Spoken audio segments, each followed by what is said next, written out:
Well, good morning, everybody, and hi. I'm Sam Cameron, a manager of the CSU Advancement Academy, which is the program that oversees the CSU-UC Event Professionals Network. And welcome to Hot Topic, Network Hot Topic. We are going to be exploring on this session smart event scheduling and best practices. So today we're going to share some um, tips and tricks and overall kind of frameworks that you can use to improve your scheduling, no matter the scheduling system that you may use at your university. And this presentation will also provide you practical tips for implementations in case you're looking at getting a new one or already working to implement a particular solution. We will have a Q&A session later in the hour, so please feel free to add your questions to the Q&A section as you get them. We ask you to put it into the Q&A rather than the chat, just because the chat might get a little busy and we don't want to lose your question. We do ask you to not send any questions directly to our presenter, Walt, because he'll be busy presenting, so we will lose your question there. So all that being said, put it in the Q&A pod. Before we begin our introductions for our speaker, I want to make sure that everybody's aware here of our upcoming annual conference later in July. And if you haven't registered, we invite you to join us there. It's going to be at the UC Berkeley campus from July 9th through 11. Registration is still open, but you're going to have to act fast because it is closing at the end of the day on Monday, June 30th, as we get ready for the event. And we still have rooms available in our new room block at the Shattuck Hotel, which is a beautiful historic hotel in downtown Berkeley. That's just a short walk from our host, larger hotel as well. So if you plan on joining us, you have to act now, and we look so excited to see you if you've already registered, and we promise that it's worth the investment of the time and that you'll spend at that event. So without further ado, I'm going to go ahead and introduce our speaker, Walt, who is, as a father of six, that's four boys and twin girls, Walt knows the value of diving headfirst and leading with grit and grace.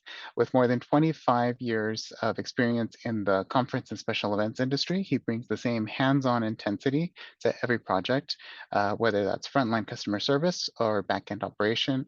Walt has also managed 3 university conference offices and has held leadership roles in both the financial and nonprofit sectors.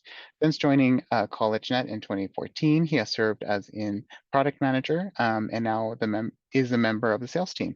In his product manager days, he helped shape development priorities for scheduling and event software by drawing on his deep real-world experience in the industry and best practices. Today, he partners with new clients to guide transitions into CollegeNet's all-in-one scheduling solution. Outside of the office, he serves as a pastor in the Church of the Nazarene and as a reserve officer in the U.S. Navy, where he's working to complete his journey towards chaplain. Outside of the office, you could say Walt serves, oh, excuse me, you could say his vocational calling spans both the sacred and the strategic, with a heart for service and a mind for solutions. I'm going to invite you all to please use your Zoom reactions to give Walt a warm welcome, whether that's an applause, a heart emoji, or something else positive, as I go ahead and transition the screen share over to Walt. All right, good morning, everybody. Thanks for having me. Let me get my screens organized here real quick. Thanks for that glowing introduction, Sam. I appreciate it. And you guys should be able to see some slides. I hope. Should be good to go. You're good. All right. So yeah, thank you, Phyllis and Sam, for giving me the opportunity to spend some time with you today and share some best practices. So some of you may have known me long enough to recognize that I was joking with Phyllis and Sam about this before the session, that I'm more or less a has-been at this point, right? I've been in the industry long enough to be considered old, and maybe I'm not even a has-been. Maybe I was and never will be, but regardless, I'm always happy to get together with a group of people who understand what it is that we do and that we're not just party planners, right? Well, my twins still say, "You're a party planner, right, Dad?" No, I'm not a party planner. Please don't ever call me that again. But yeah, so full disclosure, I do work for CollegeNet. I do admit some bias when it comes to our tools. I used them at 2 out of the 3 operations that I was at. But my hope is we're going to go into things today talking about best practices that will help you regardless of the system that you use. But that reminds me, Sam put together a quick poll for us, and I'm going to ask if he can throw that up. And I just want to gauge and get an idea of what systems are you guys currently using to manage your operations. And I think you can pick more than one here. So go ahead and take a minute and respond to that. And then we will jump in. Responses are coming in pretty Awesome. fast, so I'll give a second for those to taper off. This is just an exercise in morbid curiosity more than anything. But also it's going to prepare me for the Q&A so I can get the wheels turning in my brain before we get to that part. All right, 3-second warning on the poll if you haven't made your choice. 2, 1. Thank you, everybody. And here are the results. All right, so we do have 29% other. Okay, I'm going to ask you guys, start putting that other in the chat. Just because again, morbid curiosity more than anything. But what did we miss? Keep up with that. Yeah, please, when you guys get a second, go ahead and put, if you selected other, let us know what that means in the chat. Yeah, and I've got it up in the corner, so I'll keep an eye on it. But yeah, thank you. Excel. I'm sorry, Jessica. We joked though that I said Google Sheets, but you said Excel, so same thing, right? Oh, some of you guys are still really just using Excel. Smart Sheets. Smart Sheets are kind of cool, Kimberly. I'll admit that. All right, while you guys are putting those in there, keep putting them in. I definitely want to know what you're using. I will lament together with you, those of you that are using those kinds of platforms. So let's get into this. The first thing that I recommend when talking about what is kind of a best practice for really smart scheduling on your campus, it's a one-stop solution. And I say that knowing that eyes are probably rolling because it's like, come on, Walt, no one system can do everything. Okay, fair. I will give you that. But let's talk about what it does mean and then where we can go from there. And then, of course, my next point is the caveat to this one. So we'll get there. The first thing you want is a system that houses both your academic and your event scheduling info in one place. Okay, that is foundational. And then beyond that, you need the confidence to know that the info is accurate and up to date. So I know that some systems only allow for like a scheduled sync of that academic data. So whether it's nightly, whether it's twice a day, it's still going to leave you guessing as to when was it last updated? How accurate is it? Can I trust it? Right? Because we need to be able to plan accordingly. And this is a place, of course, where my bias comes in because in 25 Live's SIS interface, we're essentially doing minute-to-minute change detection. So you're basically getting real-time data when it comes to that academic data. So you don't have to question, am I scheduling around it, right? I'm pretty solid with my info. And as much as our operations are important, and in many cases even vital to the finances of the institutions we work for, we still work in places where the primary mission is the education of students. So even though those class sections may take priority and we may feel like they get in the way, they don't necessarily need to be a burden to us and the rest of our scheduling process, right? If we know that the data is good, we can work around it. We are a bunch of problem solvers. If there's nothing else that we do, we know how to work around a problem. We know how to do creative scheduling. We know how to make some of these things just really come together. So as long as we got good data, we can work with that, right? So second, we need a tool that can capture all of the relevant info for our events, right? And I'm not talking about the basic stuff, dates, times, locations, resources. That's the easy stuff. But what about the ability to generate contracts based on all of that data, not to do more entry in something else to accomplish that task, right? To publish all that info out to public calendars, to promote those events, to tie in and accept payments and to schedule and send and schedule email communications about your events. A system with flexibility and capability to handle as much of the process as possible is going to enable us to work smart and not hard. We work hard enough in other areas. We shouldn't have to work hard when it comes to our software and our tools, right? And then last and definitely not least though, right? We want a system that works for us and not against us. If we have a lot of nuanced policies on campus, if we have lots of different procedures, we need a system that can accommodate their enforcement, right? We'll never remove the human element from scheduling, right? AI is not going to take our jobs because it takes intelligence to navigate some of the foolishness that we deal with on college campuses. I've been there, I've lived it, I understand it. So no worries there.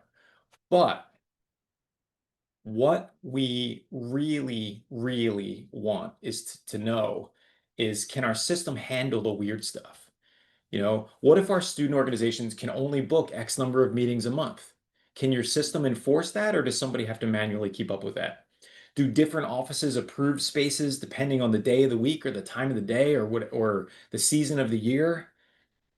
Can the security of your system handle that? Do you need to limit access to certain spaces and resources?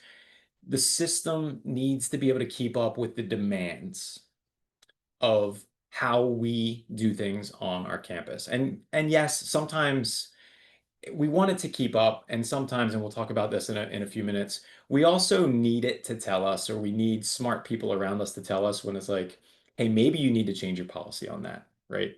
That's been so many of the discussions that I've had over the last decade as I've worked at CollegeNET. Hey, does it really need to work that way? Are there other ways we can accomplish this? What's the main mission, right? So we can get there. All right, so one-stop solution. But if you can't have a one-stop solution, what's the next important thing? You got to have a system that plays well with others, right? We can't always do it in one system, or maybe better stated, we can't always get everyone else on campus to adopt one system, right? So we need a tool that has a reputation of playing well with others. So what does this look like, right? We've already talked about kind of that solid real-time integration with your course data, but what about other things like campus-wide single sign-on? And then API connections to the tools that are used all over campus. I'm thinking about digital signage. I'm thinking about access control, thinking about your work order systems, you name it. If it has the ability to connect to other systems, if it has any semblance of an API and isn't a standalone black box, any of you who work with School Dude, I apologize. I worked with School Dude way back at Rowan, and that is one of those kind of standalone systems. Data doesn't go in, it doesn't really come out really well either.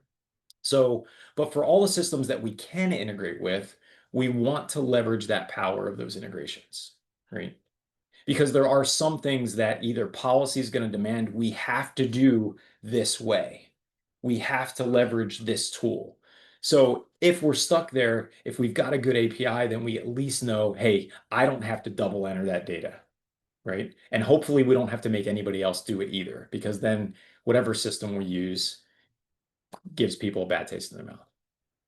All right. So what we really look for here in terms of options is a system that is flexible enough to allow for the custom fields that we need to move that data back and forth, the ability to have connections to those other systems, and a system that's going to help enforce and support our policies and not make them harder to enforce by forcing us down manual process rabbit holes.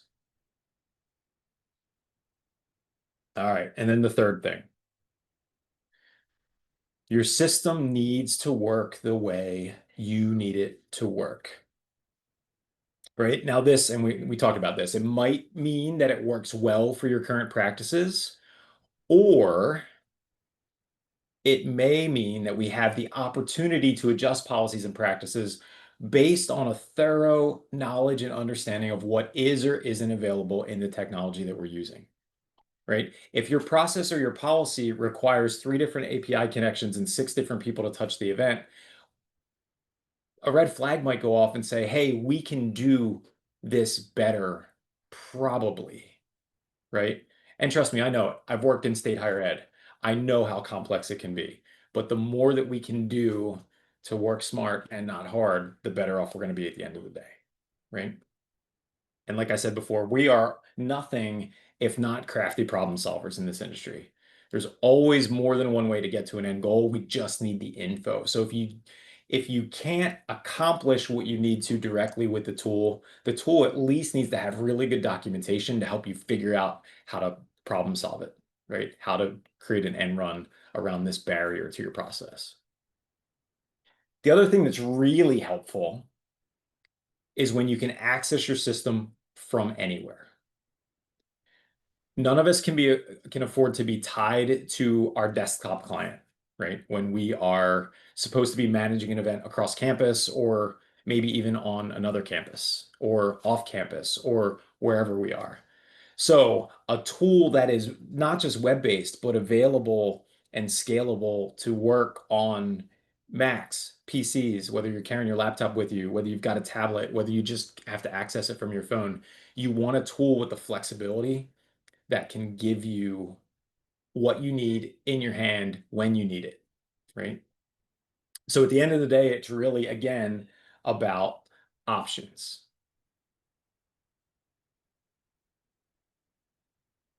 Options related to data, options related to policy enforcement, how I access the info, how I need it, where I need it, when I need it. It's all about having it on your terms, right? So when we put those three together, what we really end up with here is this kind of idea of this power of a unified system. And based on everything we've talked about and maybe what some of you are encountering, fragmented systems are going to hold us back. They're going to slow us down. They're going to cause us to do double entry. They're going to make us look disorganized, right? And the appearance of disorganization is not going to win us new event clients, right? And even when I use these tools back at my last job, we still had to do some manual processes. And thank goodness for software improvements over the years. And I look back now and I say, man, if I had all these tools available to me when I was doing events day in and day out, I may not have left to go work for CollegeNET. So I guess in a way, I'm glad that we listen to feedback and that we grow. But at the same time,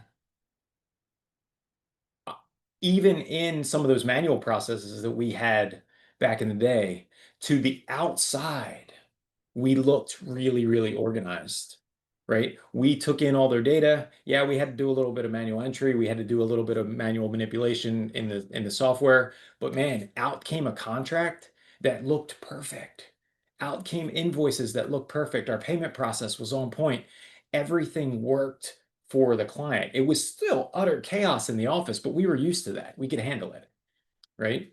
But if we have a solid system where most of that data lives and it's connected to the other right systems on campus, we don't feel like we're being held back. We don't feel like we're constantly doing double entry. We don't feel disorganized, or at least as disorganized as we could be in the process.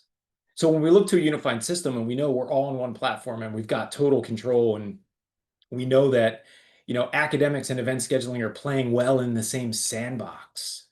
We've got this central repository for data. You can run reports off of that. You can look at utilization. You can make decisions faster.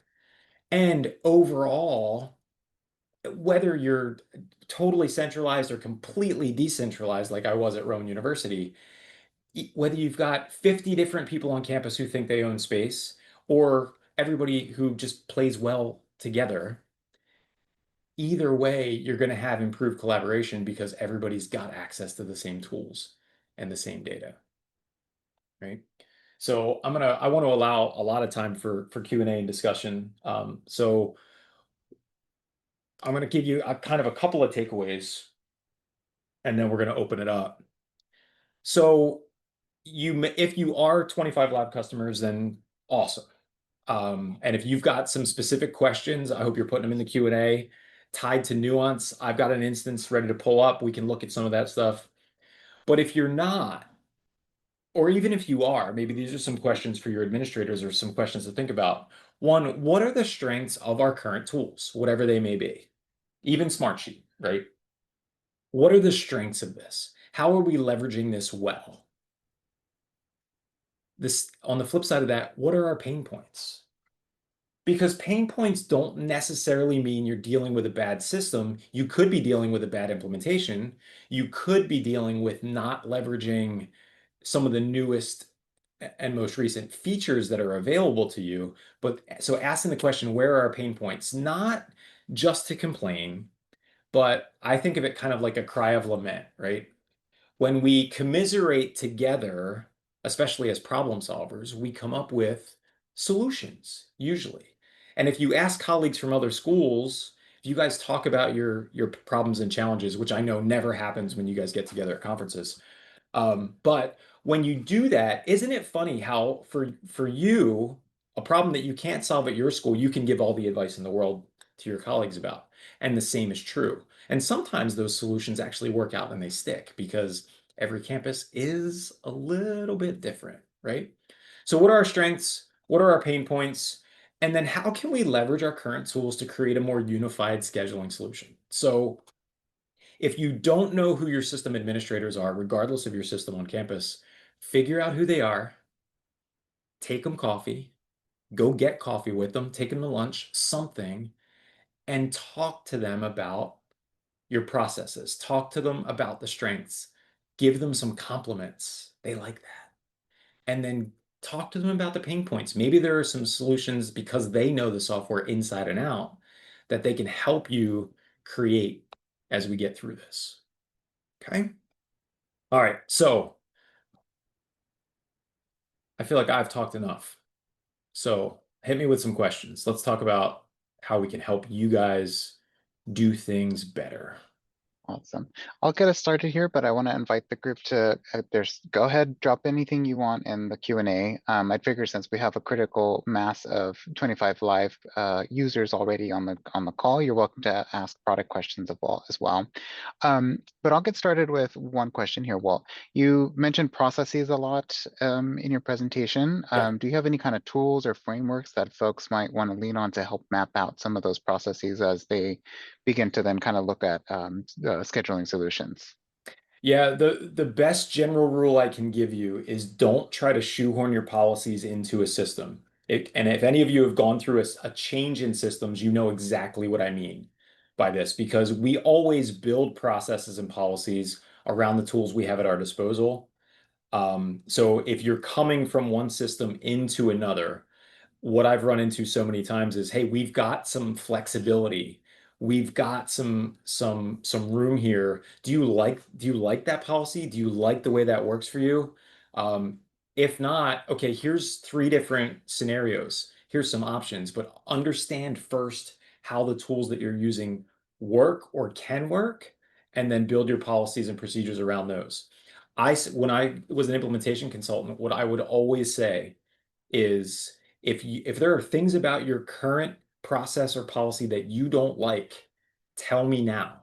Because here's what you get to do. Not only do you get to quote blame the new system, but you get to blame this guy who came in as a consultant for 6 days who will never come back to your campus. So you can throw me under the bus and get exactly what you want out of it. Like that's kind of the best scenario. But leverage the power of the systems as much as possible while still trying to kind of maintain, you know, we manage the chaos. We don't really actually maintain order on campuses, right? We just kind of manage the chaos, but let's do it as efficiently as we can. Awesome. Thank you, Walt. Mhm. Next question for you, kind of related to that implementation. What's one common misstep you see campuses make when they're setting up event and academic scheduling systems, and how can they avoid it? Ooh. Every school is different, Sam, really. One of the biggest things that I see happen first is that kind of lack of unity between the two pieces, right? Academics has their way to do things, events has their way to do things, and they never communicate well. And then that's when, especially if you're in disparate systems, double bookings happen. That's the first big old roadblock, speed bump, whatever you want to call it, that we run into. And then it's just kind of chaos because then well, this class is outside the room and we've already got it set up and there's linens and there's food and the students are picking at the fruit tray and like, worst case scenario. But that's the biggest thing is help your campuses understand that although they are kind of different silos, they all have to tie together. That's kind of the big first step. And then start to build the processes out from there. Like at the end of the day, we're all on the same team. As hard as that is to kind of get people to realize sometimes. But at the end of the day, we are on the same team. And if we're efficient in leveraging a tool or even a couple of tools that help us do all the things we need to do, then overall, we're saving the university money, which means the money we generate, the revenue we generate in conferences and events, goes to maybe fund more of what we want to do, right? Maybe we get that new golf cart. Maybe we get some tables and chairs that don't weigh 300 pounds a piece so that we can speed up setups, whatever it might be. So the less we spend on software solutions, the more we can spend on other stuff. And hopefully, as the generators of that revenue, we get some say in that. So Yeah, definitely starting with that collaboration, right? And getting that down. And I imagine probably having a collaborative, diverse implementation team that has both sides of the house on there actually putting the solution together. absolutely, yeah. The more the merrier for the implementation. I'm going to be honest with you. Academic scheduling is easy to set up because there's only so many ways to quote do it right. Right? We set up the interface, whatever process you have in your student information system, whatever your department chairs do and your academic schedulers do before it all hits the system. Like as event planners and schedulers, we don't care about that. We don't want to know how that sausage is made, right? But by the time we all hit the same system, they're good to go, right? And then any changes they make, they're keeping us informed, and then we get to do the hard work and the fun work, kind of, but around that without Mhm. disrupting their operation, which is kind of cool. Awesome. Thanks Yeah. for that. Next question for you. You mentioned APIs during the presentation. Do you have an Mhm. example of one that was really helpful in reducing workload or data duplication or some nice added benefit?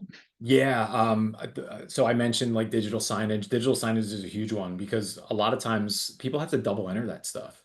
So if you can leverage the API calls to just feed the sign for that room and you set it up once and it's good to go and it's rolling, that's great.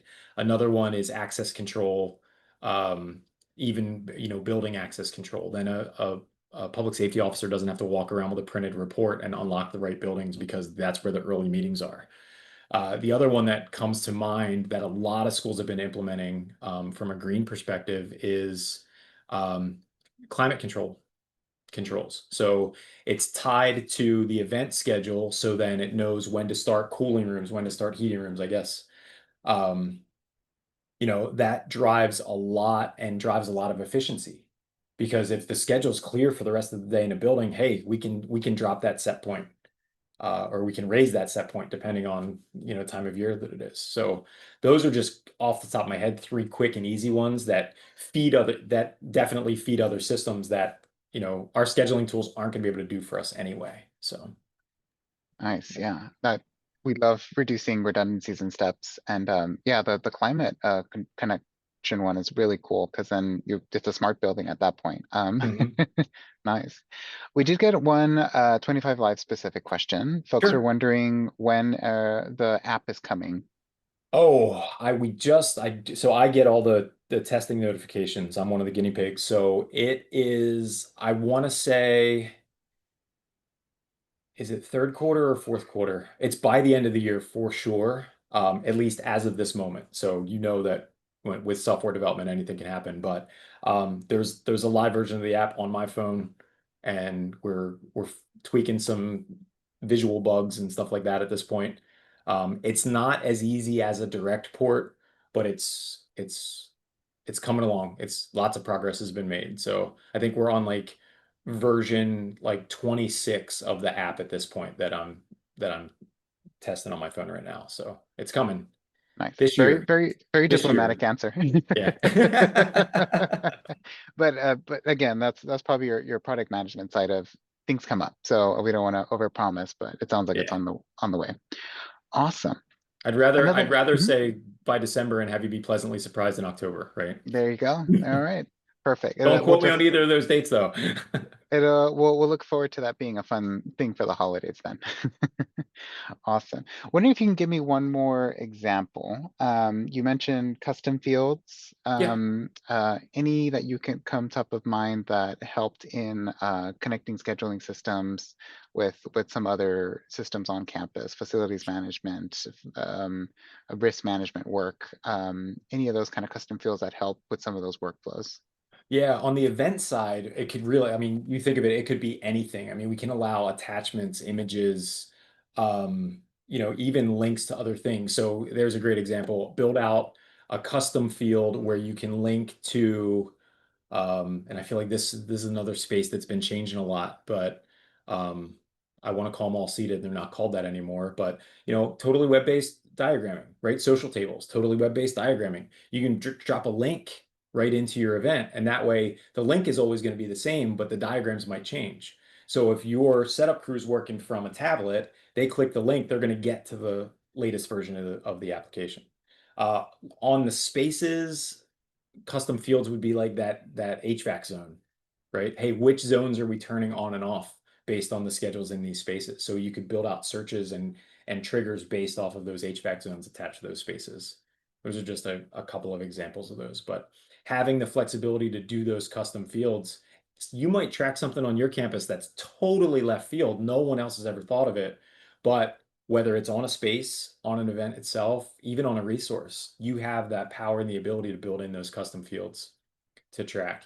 Even from the academic standpoint, we have a whole bunch of custom fields. They're not even necessarily custom anymore because we create them automatically. But for all the different nuance related to the academic scheduling, term code, um, the way that the colleges are organized on your campus because they're a little bit different everywhere. All those things like that, term, part of term, uh, academic, career status, so undergrad, graduate, whatever it might be, so that on the 25 Live side, because no one likes searching in their SIS, right? On the 25 Live side, where you can just search based off a keyword, you can do all that same searching and get access to all that same data. Awesome. Great examples there. Question for you when it comes to access and different user roles. Sure. And maybe this will get a little philosophical here, but how do you recommend balancing open access to scheduling tools with the need to maintain control and consistency? Yeah. So it is philosophical. You got me thinking a little bit here, Sam. Sorry. So one of the things that I typically recommend, the first question I ask is how many people on your campus think they own space, right? Because that's going to be the key driver, at least in 25 Live, of how many security groups we need to create. Because for the most part, everybody has the same access unless you have approval rights to something. So spaces, resources, special permissions, things like that. So access, I lean toward keep it open as much as you can and trust that people are typically going to do the right thing in terms of like try not to lock down everything in terms of well no one can request that like okay that's a deeper campus conversation but you can also go as deep as you need to or maybe hey we don't want students in there maybe you're leveraging Engage or one of those other student platforms. Okay, cool. That's another example of a great integration with 25 Live, right? They have to do all their management, so they can't through single sign-on even access 25 Live. That's one example of how to kind of layer it. The other way that we can do it is in the last couple of years, 25 Live has rolled out a lot of embedded components. So like calendars, availability grids, even event forms. You can take a 25 Live event form, you can build it for a very custom and specific use case, and you can throw it out on the web in a page and control people's access to it that way as opposed to let me see I have an example I think I can share with you guys as opposed to letting people into the system. Let's see, so here's a couple of examples. University of Tennessee Knoxville, they don't let students in, they have a student request form, right? And their policy and process says hey, let's capture all this info, but what you'll notice isn't on this form is the ability to choose the room that they want. So based on how they answer these questions, a scheduler is going to get this. This is going to create the event in 25 Live already, just without a space. So when the approver gets this, they're going to review it. they're going to add the appropriate space and then they're going to send a confirmation back. So that's kind of one example of how you can leverage these embedded tools to do that. Another, well, Stanford, yeah, has an embedded availability grid, and then you can request the use of the room right from this grid.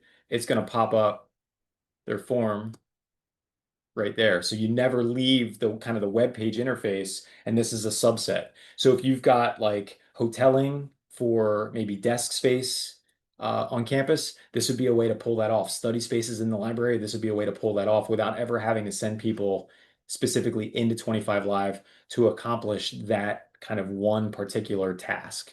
You can still do it well, you can still track all the utilization, everything still lives in one place, but they hit it from somewhere totally different.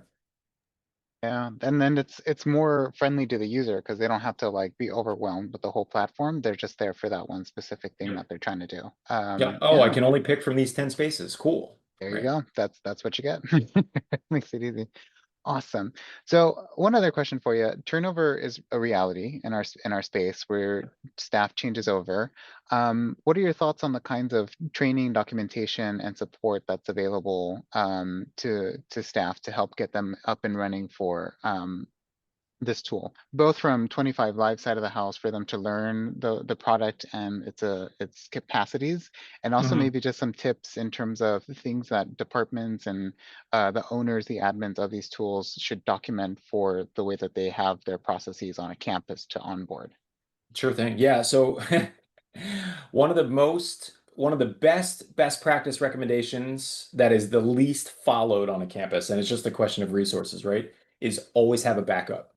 Every security group that you create, always have a backup, always have a shadow, always have a mirror for your processes. Now, we say that and we say it and we say it, and the reality on most campuses is it doesn't happen. So the next thing to fall back on is one, good documentation. And the provider of the software can do a lot on that front, but can't do it all because, and I'll just speak for CollegeNET, we definitely give our users enough rope to hang themselves with. We give them so many options as to how to implement policies and practices that you almost have to also keep a second set of documentation in terms of, hey, this is how this works.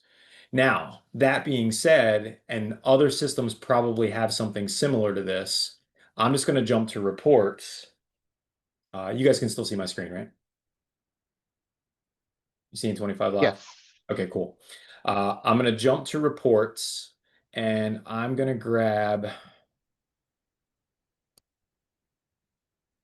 to locate. So there's one for locations, there's one for resources, but this thing is gold. Um, if I can find it.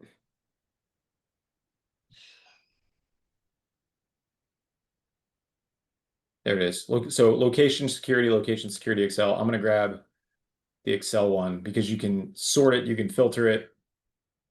What this is going to do, I know it's real slow, but this is going to list every space, every security group, and that group's rights to this space, right? Not only what can they do with the space, can they edit it, can they copy it, can they just view the standards, but then also how can they leverage it from a utilization standpoint?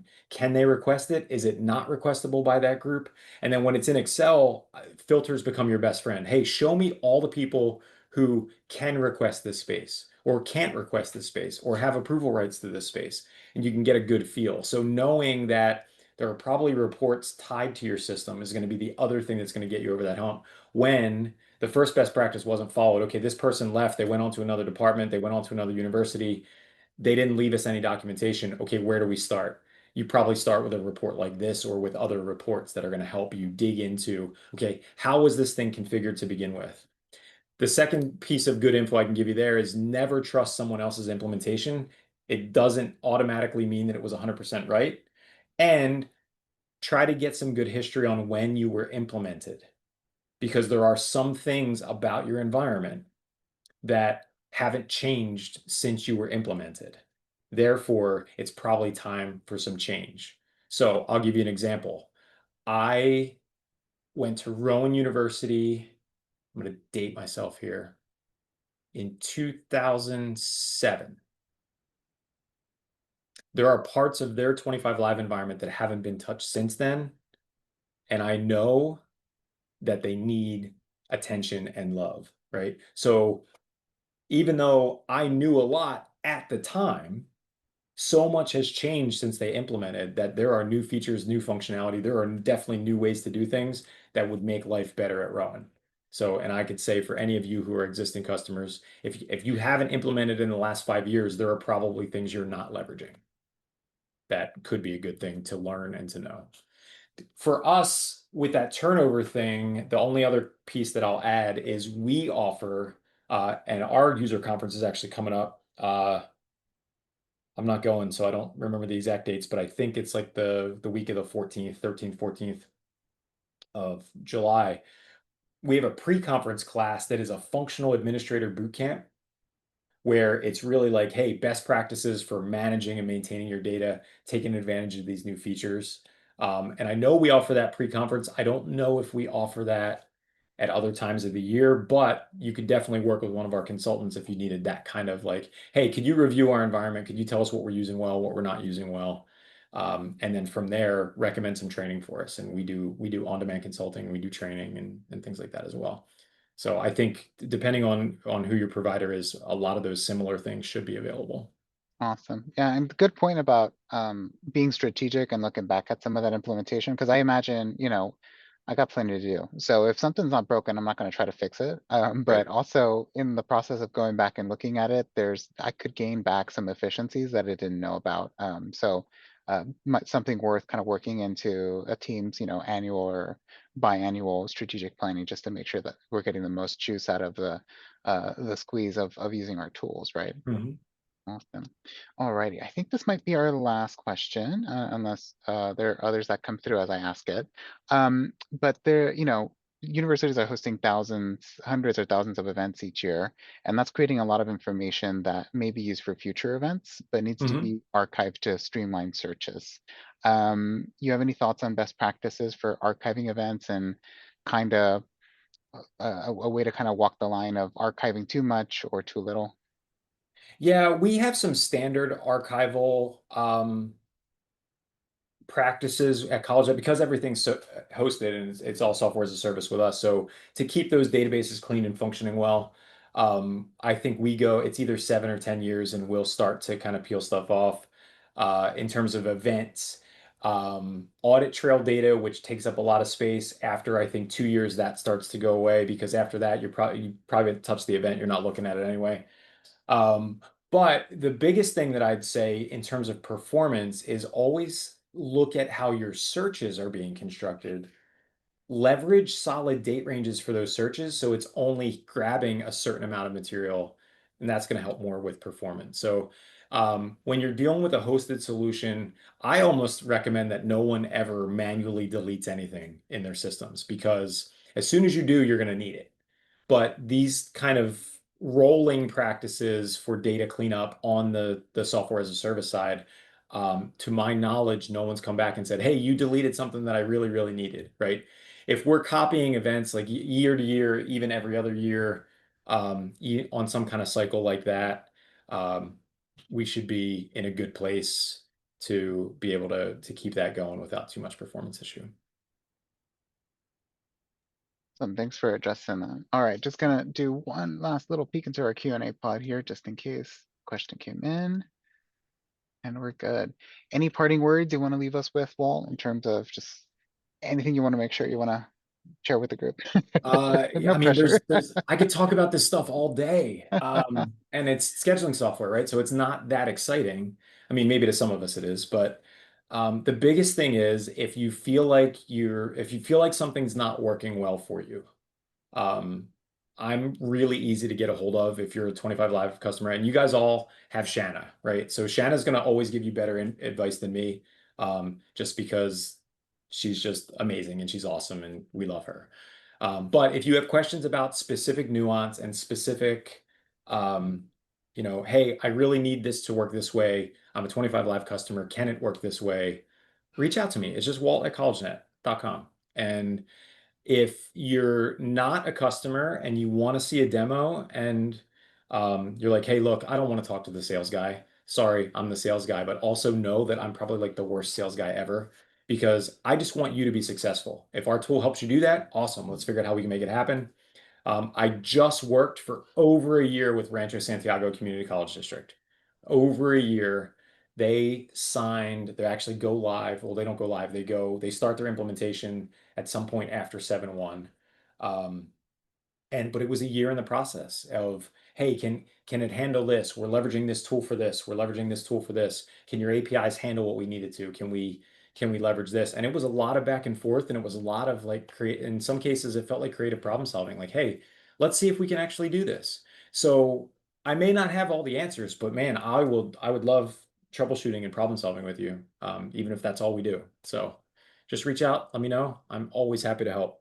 Awesome. That's a very generous offer. I'm sure folks will take you up on that one. Alrighty. Well, thank you so much, Walt, for joining us, giving us lots to think about. I definitely feel like folks are going to strive to be a lot more strategic and really thoughtful in kind of the bigger picture of how events are being managed. And of course, making sure that that kind of translates into getting the most out of our tools that we're all using, because we all know that, again, software is expensive. It's in our procurement system, it's annoying. So we're going to get our bang for our buck there. And with that, I'm just going to put up my screen share one more time. Give another big thanks to Walt. If folks want to go ahead and use those emojis and give another applause, give a smiley face, give a heart, this is the time to do so. The recording for this session will be posted to the CSU EPN um, uh, YouTube channel. Sorry, I forgot what it was called for a minute. Within a couple of days, where we will be able to check it out at your own pace, and there'll be a link to it on our intranet. I also gonna remind everybody the time is now to sign up for our conference in a couple of weeks. CollegeNET will be there as a sponsor exhibitor. So if you have further detailed questions or just want to connect with Shayna or somebody else on the team, that is a great venue to do so as well. And then stay tuned for our hot topic in July. And so I'm going to pull up my notes here, uh, which is going to be about Homecoming reunions. events. Yes, thank you, Phyllis. Phyllis is probably screaming at me on mute there. No, never Reunions scream. and reflections, the power of homecoming events. So check your email in a couple of weeks for that link to sign up. And then again, I hope to see a lot of you guys in Berkeley in a couple of weeks at our awesome conference. Have a great rest of the day. Best of luck scheduling and running all your events, and take care.